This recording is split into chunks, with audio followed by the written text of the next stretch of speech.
Welcome to Scorched Earth and a general reading for the sign of Gemini, Sun, Moon or Ascendant for the month of July, if you can believe that, 2023. I hope you're well. I'm using, what am I using here? The Pagan Otherworlds Tarot for you today. Just before we begin, if the reading resonates with you and you'd like to go a little bit deeper, there will be an extended that you can access at the end. That's the first link in the description box.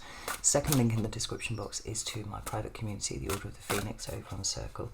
You can get access to all of the extended content for no extra cost, plus hang out with a truly extraordinary group of people. So if that sounds like something you'd be interested in, please do feel free to avail yourself of that link. Got you at the bottom there with the Lover's card, Gemini, so that seems like a good place to start. I'll shuffle that in a little bit more. So can I have 3 cards for Gemini, please? Right, so in your recent past you have the 9 of Pentacles. Let's flip this around so you can see what I'm looking at. Excuse me. What about current energy for Gemini, please? 7 of Cups. Okay. What's coming towards Gemini, please, for July? We have the 6 of Pentacles. Right, we have the Queen of Swords at the bottom of the deck there. It's Libra energy, and she's very, very useful, the Queen of Swords. She's a very good ally for instances where we find ourselves perhaps in a state of some emotional confusion and or in a state where we need to balance ourselves, where balance needs to be achieved. But let's have a look here. No major arcana as yet, but I don't feel like that's a problem. As I've said before, the minor arcana is the things that you do in the day-to-day. I mean, if the major arcana is the kind of big universal energies that happen at you, then the minor arcana are the things that you do in response to that, or potentially in reaction to that, which is not quite so good. Let's get some... Just cut the deck, and there the Queen of Swords is again. It does denote the need for some clear thinking, and maybe some very focused thinking, actually, Gemini, because, as a sign, often you're looking for new information, right? Actually, you're always looking for new information, right? It's how you make sense of the world. It's this constant accumulation of new information by whatever means it comes through. But sometimes all of that information can become overwhelming, right? And it's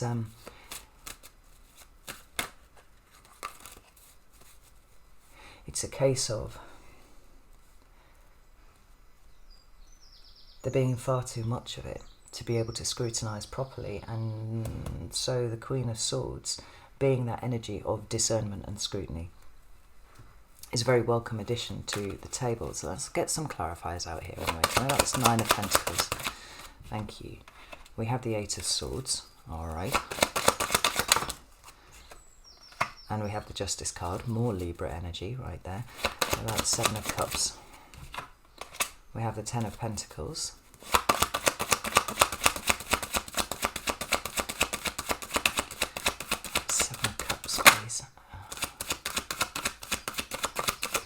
Oh, it took a while, but we got there in the end. We've got the 6 of Cups. And what about the 6 of Pentacles, please? Thank you. 2 out together. 6 of Swords and the Ace of Swords. Right, so very much confirming the kind of general energy that I was feeling about the need for clarity this month. So I'm going to just straighten these up while I'm chattering away. She says, and then does not chatter away. We've got the 10 of Cups at the bottom of the deck. The 10 of Cups for me is a card of community, whether that is your family or your friends. It's the people that feel like home. It's the people that you spend time with. And it seems to me like family things might well be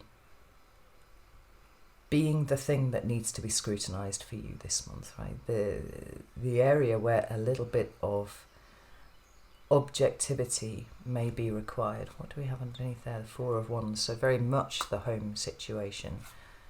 I have the Death card under there too. So, right, let's have a look. We start off with this 9 of Pentacles here. Now, For me, any card that is numbered 9 talks about the management of the whatever suit it represents, right? In this case, energetic resources. Right here, your pentacles are not just your money, although it absolutely can involve your money. It is anything that you have at your disposal that is capable of being invested. So that is your time, it is your care, it is your effort, it's your love, it's your energy generally, and yes, it is also your money. The Nine of Pentacles generally in the upright is quite a good card for having all of your energetic resources at your disposal and distributing them in a way that furthers yourself, furthers your situation. But sometimes it can talk about how these resources are being dragged away from you, where you might be being stretched a little bit thin somehow. That would be more overt if it was in the reverse. But it's the fact that the Eight of Swords is here with that and the Justice card. Now, we've got a card of balance here, and we absolutely have the same over here with the Six of Pentacles. But Justice has some kind of karmic overtones. And it could well be that actually in your recent past, what you found is that you have been being stretched a little bit thin. And it's been difficult to ascertain exactly why that is happening, because you feel very much like you are, taking care of your resources and whatnot. But the Eight of Swords represents a situation that you can't quite see clearly for whatever reason. Now, the Justice card acts as some sort of mitigation to that in some sort of way, because it's saying this is not a problem per se with you. It is something that has been set up rather deliberately. I've cut the deck and there's the Ace of Swords again. In order that you see some part of your psyche which is restricted, right? It's thinking about things in a very linear way, and it's kind of missing the broader landscape of what's going on, which is very unlike Gemini, to be honest. And to that extent, I actually kind of like the fact that it's there, because seeing our own blind spots is one of the biggest gifts that we can kind of allow ourselves to experience. But the problem is, when you're looking for your blind spots, you're looking for them with the very thing that's creating the blind spots in the first place. And that can make it a little bit difficult, What about this? Here we go. We've got the Death card there. That's Scorpio energy, whether or not that's important to you. And we've got the Hierophant.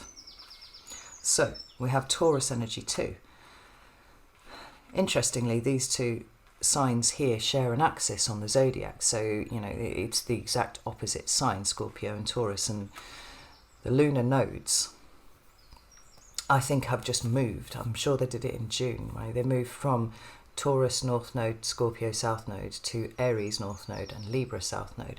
This happens about every 18 months, but it does denote the beginning of a big new cycle for everyone. She says, as she notices that the Ace of Wands is at the bottom of the deck. And so in order to meet this new cycle, and it will take 18 years for it to come round again, so, it is a significant cycle. We need to tie up any loose ends that are left over from the last one. Now, that may or may not apply to you, and it may be that Scorpio or Taurus is important to you in some sort of way. Perhaps not. But the Death card is about a transformation of something, right? And it's definitely a transformation of the way that you think about stuff. And have the last 6 months not been about that for you? I think that they have. I remember doing the 6-month overviews of November last year, and very flippantly saying to Gemini at the beginning that all that was required was that they learn to control their mind. By the time I'd got to the end of the 6-month overview, I was deeply apologetic for having been so flippant about it, because I understood exactly the extent of what I was asking at that point, which was no small feat. But as we came into June, there was no doubt in my mind that you'd actually achieved it. The interesting thing was, it felt different to the way that you had anticipated it when I had first said it, and even maybe the way that I'd anticipated it when I first said it back in November last year. So what we have is much more of an awareness that there are sometimes limitations that your subconscious brings in. as there are with everyone. That's not a criticism of you specifically. And part of being aware of your energetic resources and where they are being deployed is knowing what you don't know, or at least having an awareness of what it is that you don't know.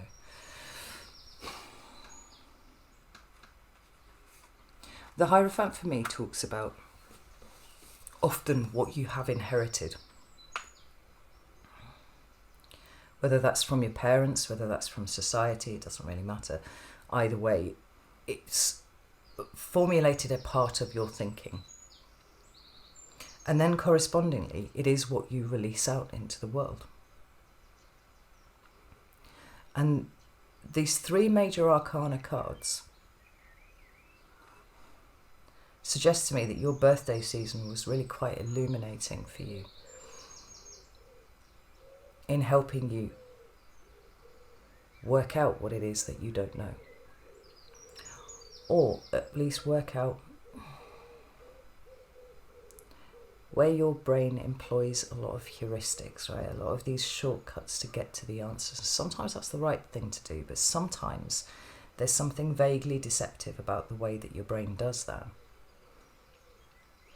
Maybe because often it's looking for so much new information that it forgets to process the old, that which has come before.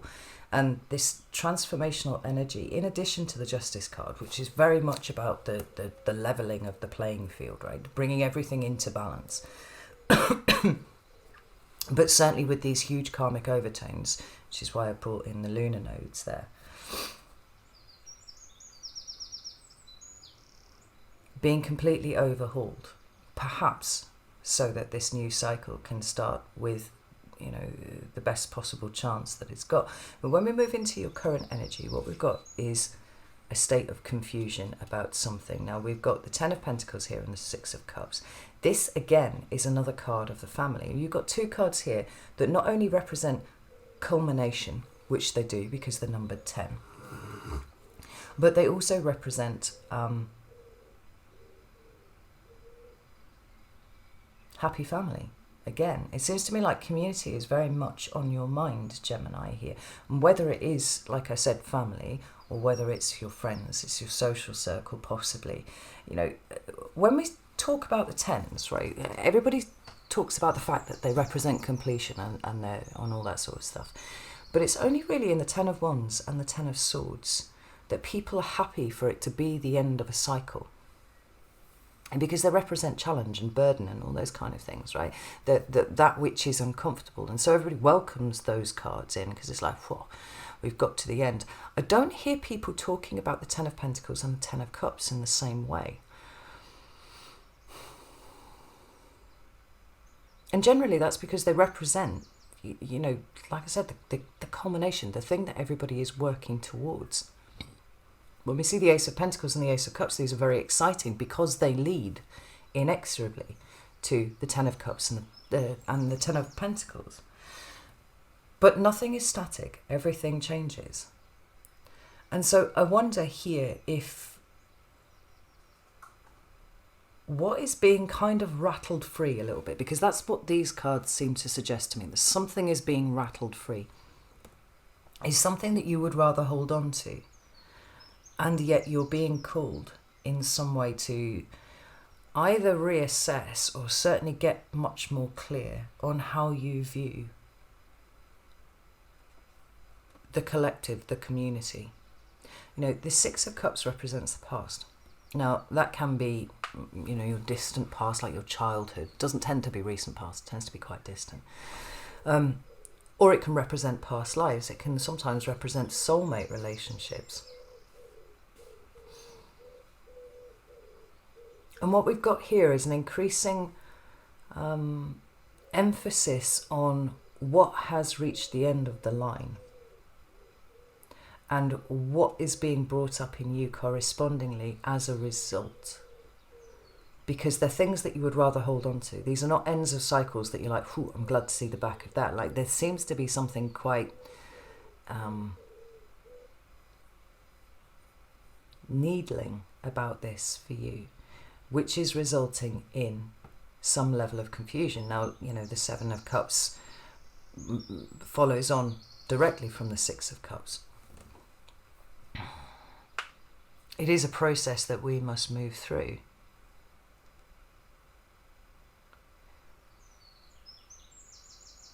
But there's some nostalgic thinking here. This is Six of Cups, feels really quite nostalgic, and maybe it's to do with family members, maybe it's to do with soulmates. You know? And when people talk about soulmates, there's also this idea that they have to be with you, like, you know, by your side till the end of time. And often it's not like that. Often soulmates dip in and then they dip out when it's time for your paths to diverge, to go off in a different direction, you know. But there's something about your heritage, as in your past. I mean, maybe the way that you got to be who you are right now was with the influence of a particular person or a particular set of people that seems to be drawing to conclusion.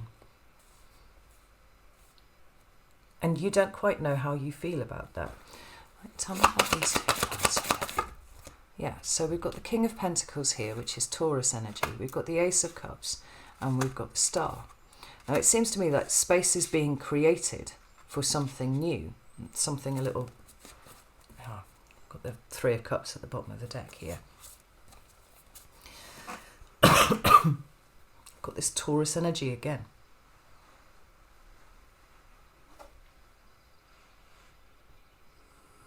And there's something very, very much in the spirit of renewal that's going on here in the present.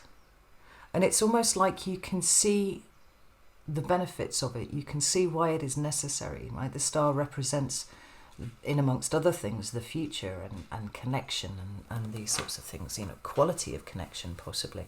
It does also represent healing and vulnerability and all those sorts of things. You know, we've got this Ace of Cups here, which is honestly exactly what you want after a Ten of Cups, because within the tarot you've got cycles within cycles, right? So we run from the Ace to the 10 like this, and then from here we go here and we do the same thing again.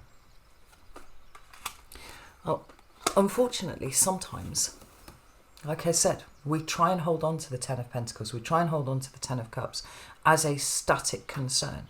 It's like, no, I don't actually want this to change at all, because if it does, there's a possibility that I might lose something here.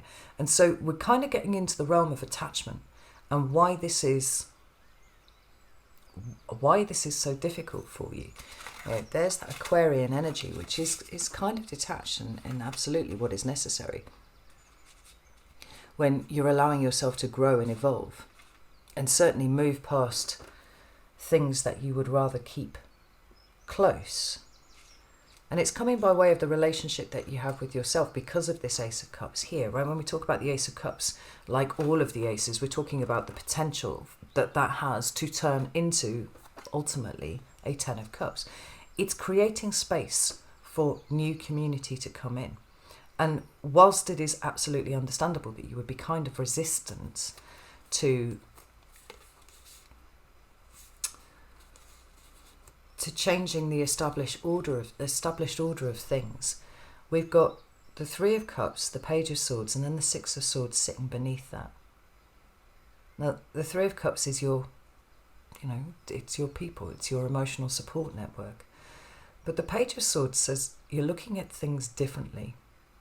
There's something quite expansive about the way that you are viewing things. And I think it's because you're taking your eye off what is directly in front of you and kind of looking at this bigger scene here. And there is then something that needs to be left behind. We've got the Six of Swords appearing twice.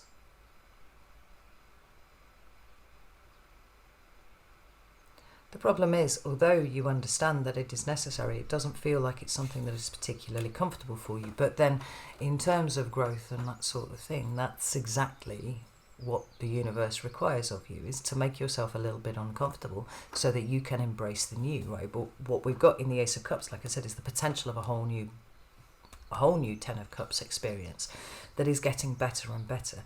The question is, where has this resistance come from to letting that fall by the wayside? Because the Seven of Cups is, it's not a fun card, it's not a fun energy. But in the best tradition of all things spiritual, it is showing you something about yourself. And we've already got something, being shown to you about the way that you think about things. Here, it's about how you feel about those things. And I think that there's a lot more emotion tied up in this parting of the ways. Or perhaps even this attachment to what feels good, what feels supportive at this time, than you're comfortable admitting. And yet still it is necessary. And when we come into July, we've got that Six of Pentacles, right? There's the need for balance. And if we could just bring in the Queen of Swords, having appeared twice as she has,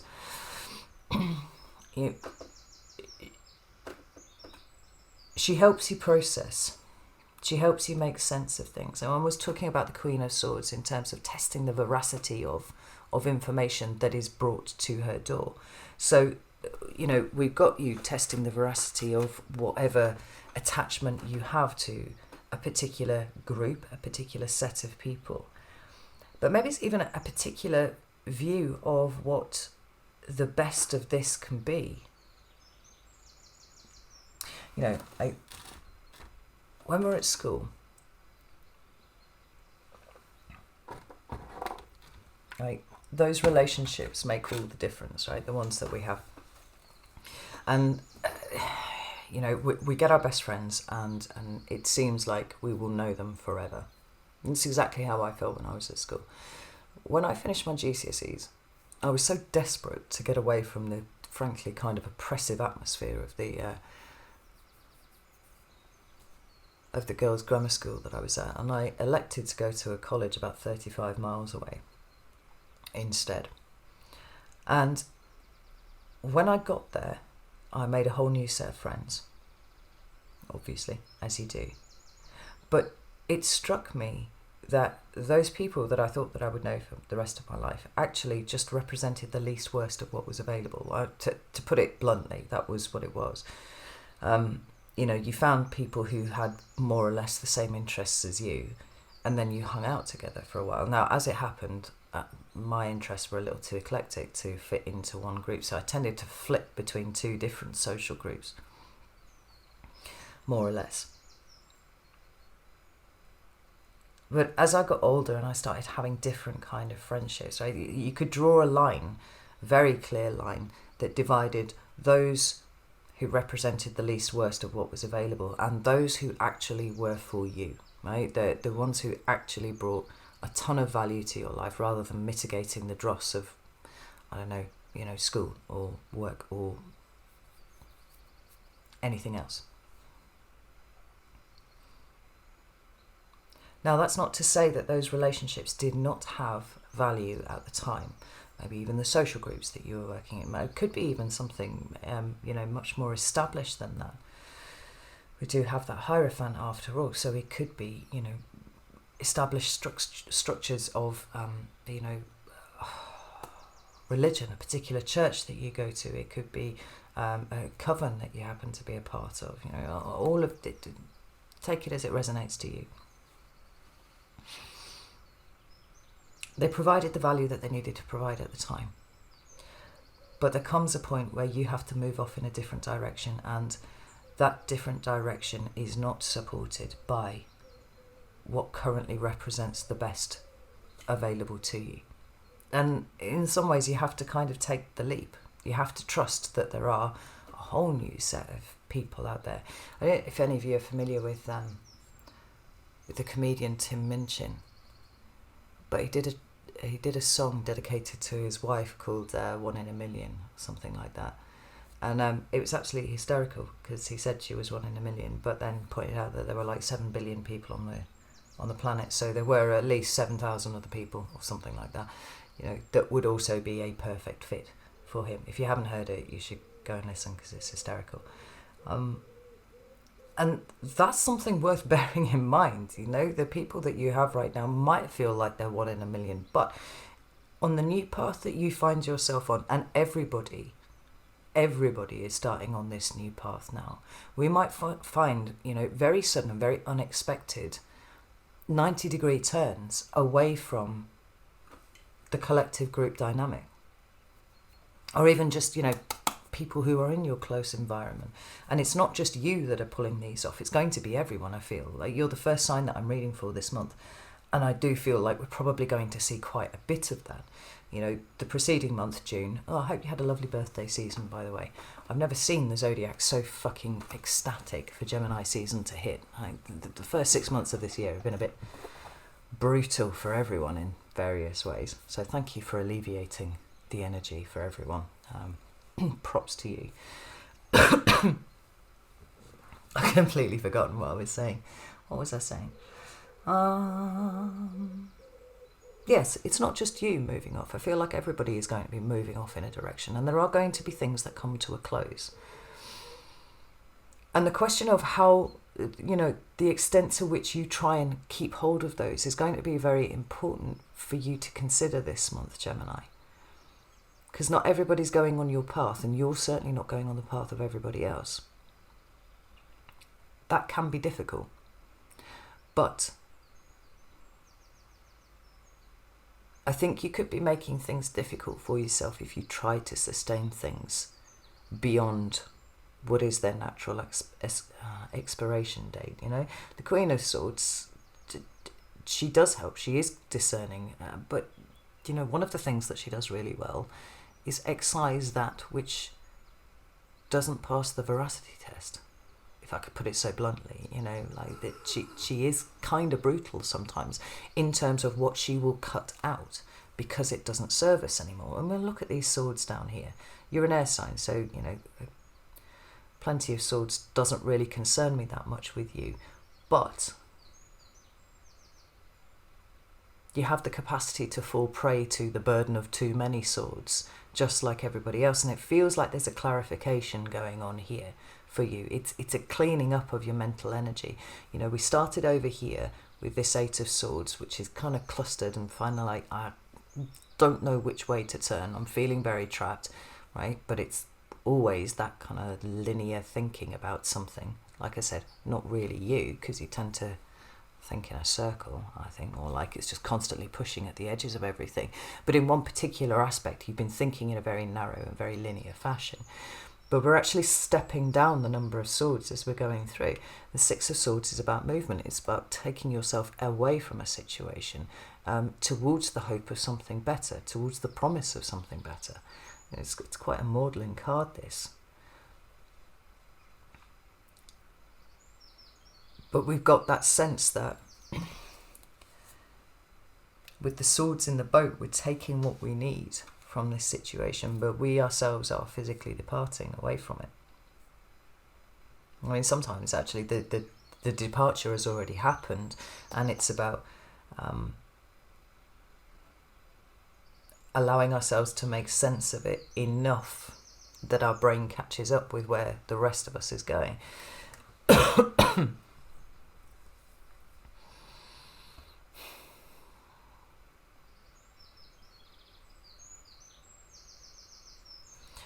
But there's always the idea here that where they're going is better than where they've been.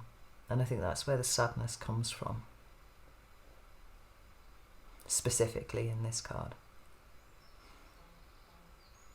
There's an aspect of uncertainty about it, and I think that's what always makes people kind of wobble a little bit. You know, look at these 6 cards here. Now, in numerology, 6 speaks specifically to the collective. It talks about family. It talks about how sometimes it can talk about how we lose ourselves in a bigger dynamic. And so the work on the self becomes then very, very important. And that's interesting because that tallies absolutely with the axis of Aries and Libra. You know, there's the I am of Aries right at the center, being like, you know, self-interest on what's best for me, what new things am I starting, as set against Libra, which is talking about union and harmony of more than one people, right? It's very collective kind of thinking. In some ways, I think the word that's springing to mind is individuation, Gemini. And the reason why that's interesting to me is that I don't think that you have quite realised yet, although it's coming with this Ace of Swords, the degree to which you may have lost yourself within a collective dynamic.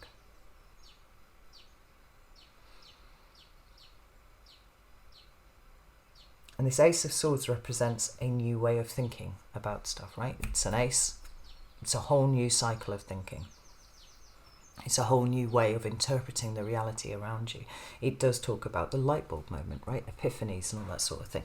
But ultimately it talks about a clarity of thought.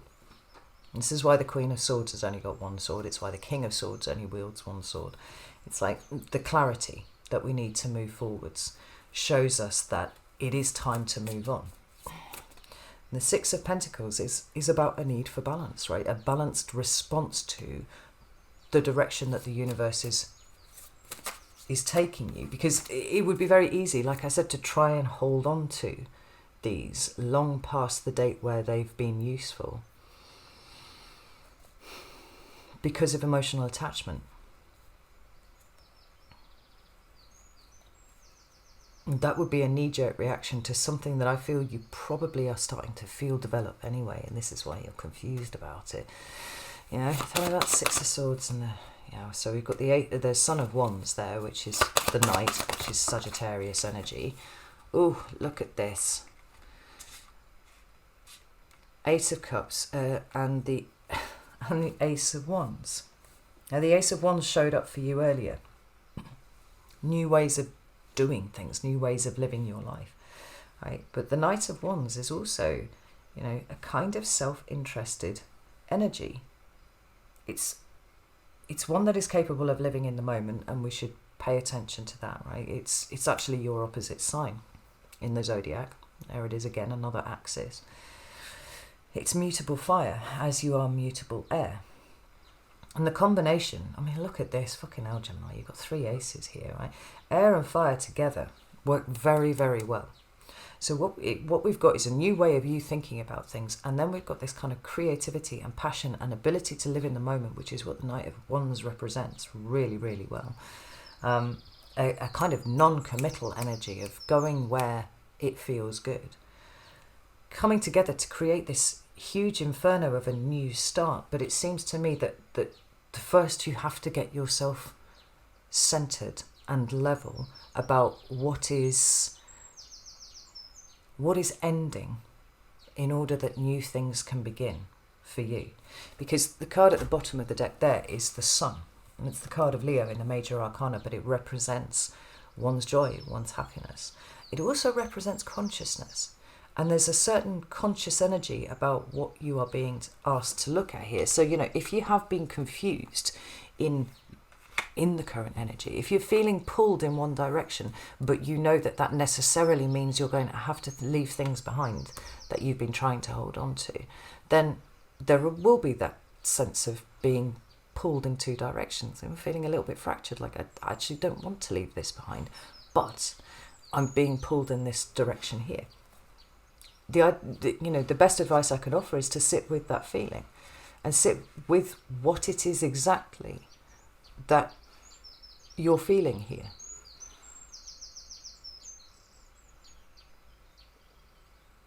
I was much more attached to people when I was younger.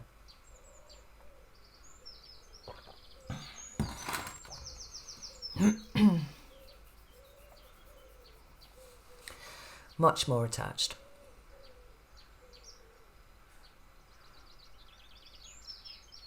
And at every point, this idea that I would know this person for, the end of my days, till the end of my days. I had two people that really stand out. Not relationship, intimate relationship people, but, best friends, two, Pisces and Leo, that I genuinely just thought would be at my funeral, 60 years from now, because of the level of the bond that we had. But I think now I'm starting to see that was overinvestment in my part. And I'm much more chill about people coming in and coming out again now than I was before. Because there's this understanding that everybody's on their own path. And nowhere is it written in stone that people have to be there forever. And I think what these friends represented to me was some sort of emotional stability, but also maybe a kind of just the validation of their attention, right? The validation of the fact that they were there and they were interested, and actually probably did a better job of keeping in touch with me than I did with them, you know. And I still speak to one of them periodically. It's like every 2 years or something, but we do check in with each other every now and again. But our paths have taken very different directions, and that's okay. That's fine. What is this situation telling you about yourself? What is it showing you about the nature of your attachment and why it's there in the first place? Because it's only with that piece of information that you're going to be able to put this to bed and allow it to go, so that you can head off in the direction that is so clearly being laid out for you. That's where the Six of Pentacles comes in, right? That grounded energy of the Pentacles, full stop. But getting things into balance, not allowing anything to be too one way or the other. It's very Libra energy as well, right? Let's get everything fucking straight. Because you know deep down, in that way that Geminis know things, right? Just pops into your head, that you are on a new path. And I think individuation is it. Because that information about why you are so attached to where you find yourself right now will help you in the creation of these better situations that are being lined up for you later on. Either they'll stop you being invested emotionally to an unhealthy degree, or they just help you find this well, like I said, this more conscious way of kind of moving through life, when you are aware that this situation doesn't work for you, so you're going to go off in this direction, and you're not going to have to wrestle with that for 3 years before you finally get to the point where you can pull away. Right, this is really interesting, Gemini. I love this for you. 3 aces is outstanding, and it's even more outstanding because we have the 10s first. Right, we've got the Death card over there as well, right? We've got things coming to an end, but we've got immediate restarting of things. It's the cycle in motion. And I think what the universe is trying to do here is kind of push you into seeing that there is no such thing as an ending, and there really isn't actually any such thing as a beginning. It's just this constant flow. And hopefully we've got a constant flow that is spiraling upwards rather than kind of coiling along sideways, you know? This is very cool. I like this. Right. If this reading has resonated with you, and you want to come and join me and look at July in a more specific, deeper sense, then please do come join me over on Circle or Vimeo, whatever you like. If not, I would just be paying attention to wherever it is that you feel a little bit stuck. I mean, I think that's probably good advice anyway in any given month, but it seems to be specifically being highlighted in July here. And shine the light of your consciousness on every single bit of it. Because I think once you understand it, it's going to be much, much easier to pull away from it. Well, it still might be a little bit like, and really embrace the energy of these aces. We're starting a new adventure, Gemini. This is very exciting. Right, know that I love you all very, very much. And I'll see you soon.